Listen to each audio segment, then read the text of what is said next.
Hi everyone, welcome back to my channel. Today I'm back with an update on how Seeley is doing. If you follow me over on my Instagram, you will see that we went to see a specialist on this past Friday on November 12th. For those of you who are new, let me just fill you in really quickly on what has been going on. Seeley is my 2.5-year-old daughter. She has been sick since the 27th of September. It is now November 14th, and she has had a fever. She just hasn't been feeling well.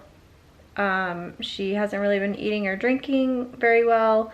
We've been keeping her home. She's not been going to dance class.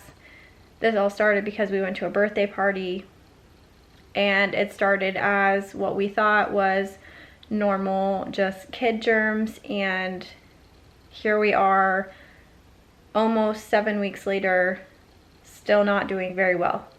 We've already had one round of antibiotics, which was ceftonir. The reason she didn't get amoxicillin, which is like their normal go-to, is she is allergic to the mold Penicillium, which is the mold that they use to make penicillin-based antibiotics like amoxicillin. So we did not want to risk an allergic reaction when she's already not feeling well.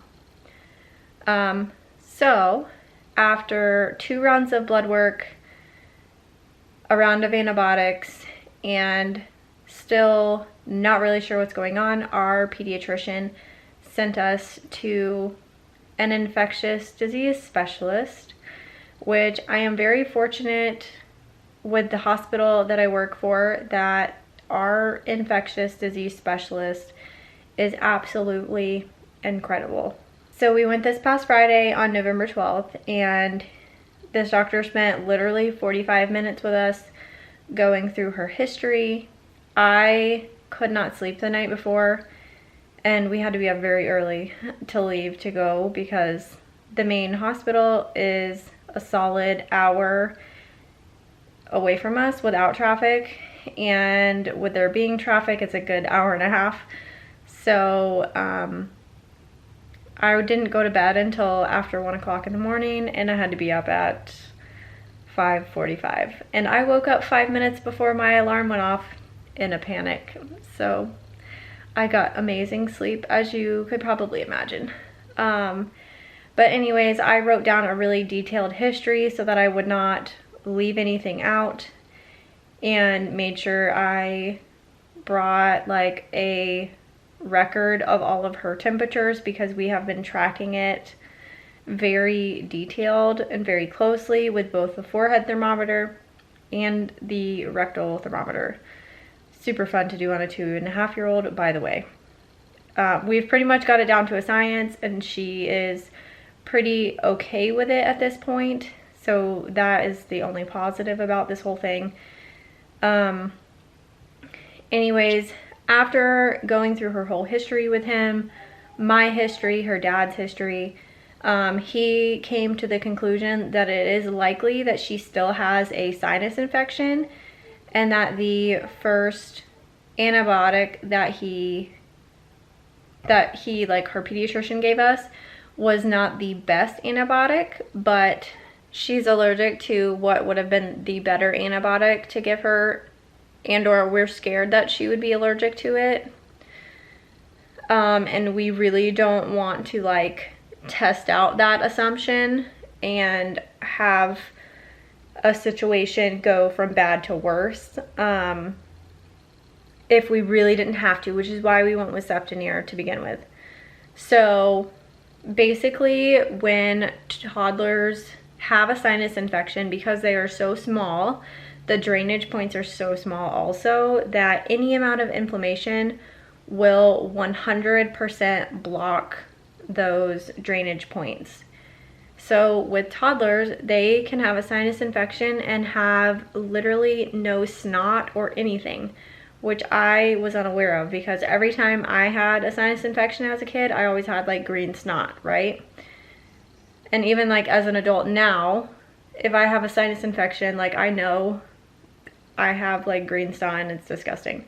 So that's why I was a little hesitant, and I asked that question, like, okay, well, why does she not have any drainage or snot? She's not coughing. She doesn't have any of this stuff that would lead me to believe that she has a sinus infection. And the reason is just everything is so blocked that there's nothing, like there's no room for anything to come out. So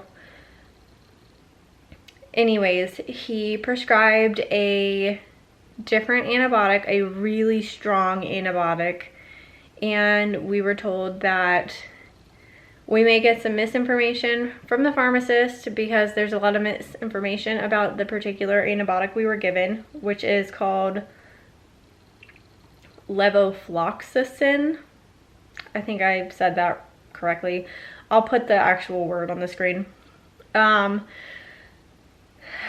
And let me tell you guys, this has been a doozy getting her to take this because it's twice a day for 10 days.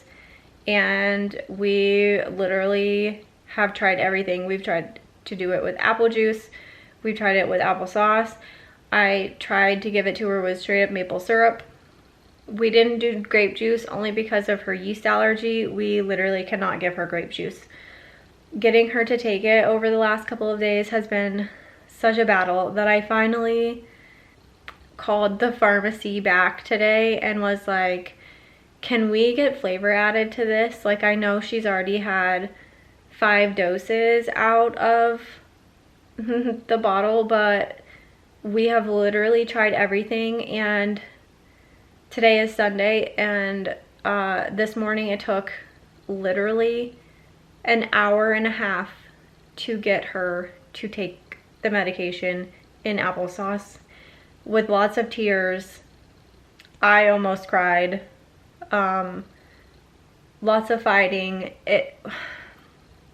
It's terrible, and like, she has to take this. Like, we have to get her through this. The specialist told us that we should see improvement in 2 to 3 days, and definitely by day 6 or 7 we should see a big difference. And if we don't, then we may have to try another antibiotic.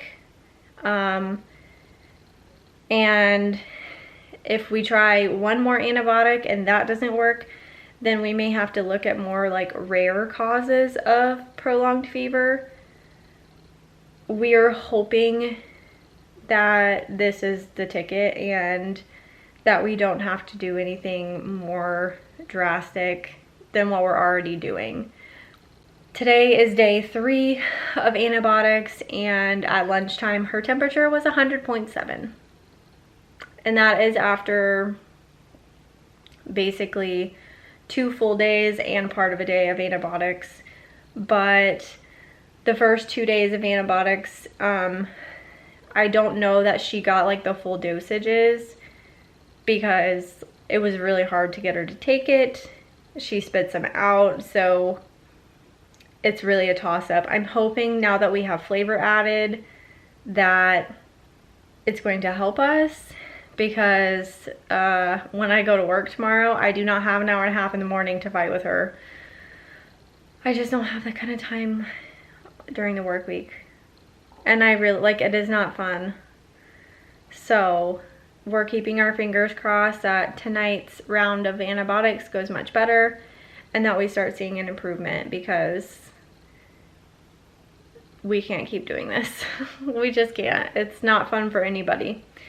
So anyways, that is the update for now. I will keep you guys posted as far as how she's feeling. I may do like one more update to say like, yes, it worked, no, it didn't, I don't know.